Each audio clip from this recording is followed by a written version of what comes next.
Alors là, on a une galerie à ciel ouvert.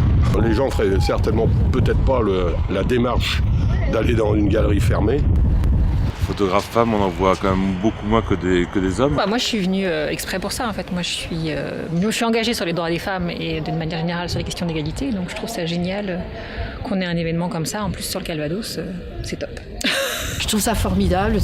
On change complètement d'univers et les photos sont d'une qualité extraordinaire. J'espère que ça va être quelque chose qui va être pérennisé et qu'on aura chaque année l'occasion de voir plein de femmes qui ont pris plein de photos passionnantes pour nous montrer plein de facettes du monde. Il y a des très belles photos. Donc le bonheur.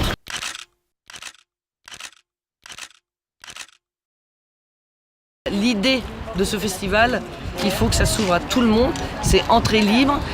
Les gens qui viennent là ne sont pas forcément des gens toujours qui vont dans les galeries. J'ai choisi des sujets qui étaient des sujets abordables pour les gens qui ne sont pas forcément dans le milieu de la photo, que ça démocratise un peu le festival et que les gens qui viennent là en balade puissent découvrir ça par hasard aussi.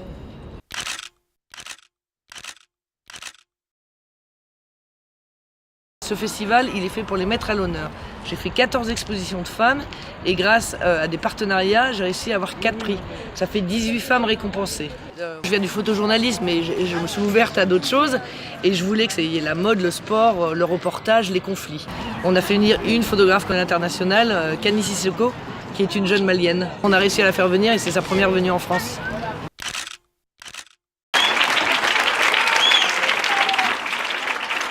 Il y a eu 3 projections. J'ai voulu mettre à l'honneur une artiste qui habite Oulgat, qui a fait un travail très artistique sur des photos anciennes qu'elle collecte depuis les années 30. Une autre jeune femme qui a fait 10 films d'1 minute à la Havane. Et on avait le remarquable documentaire de Nathalie Masduro et Valérie Herrera sur les photographes en Iran.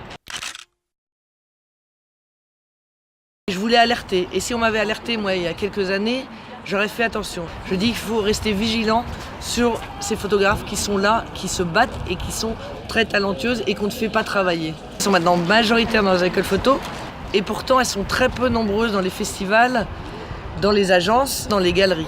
Comme on ne leur commande pas de photos, évidemment, elles ont moins de sujets à montrer pour des prix ou à exposer ou à aller dans les agences.